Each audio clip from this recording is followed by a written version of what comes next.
gracias, Percy. Sigamos gozando con la buena música. Muchas gracias a cada uno de ustedes.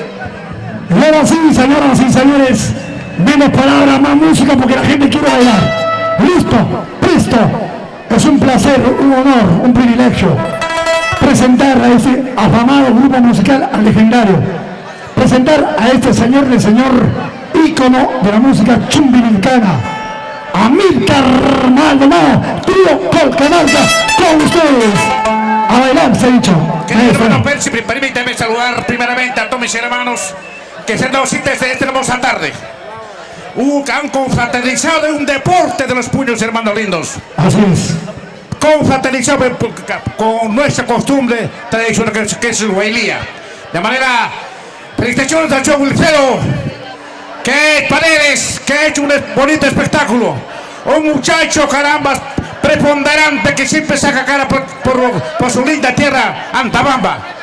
Queridos hermanos, con todo afecto y cariño, vamos a quedar con todo cariño para que vean esas hermosas antabambinas o aquirquinas, hermanas, así.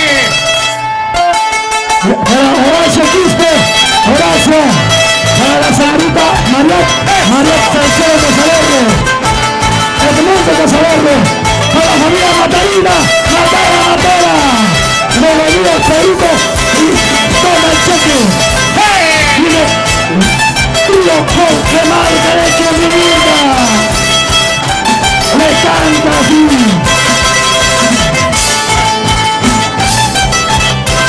El 23 de noviembre con Raúl China, el Cruz y Ponta.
A los hermanos cabinos, carambas a los hermanos Vaquilca, que aportan espectáculos como Ibilcas, mis hermanos, en Quillota, haciendo cita bajo la batuta del señor Alejandro.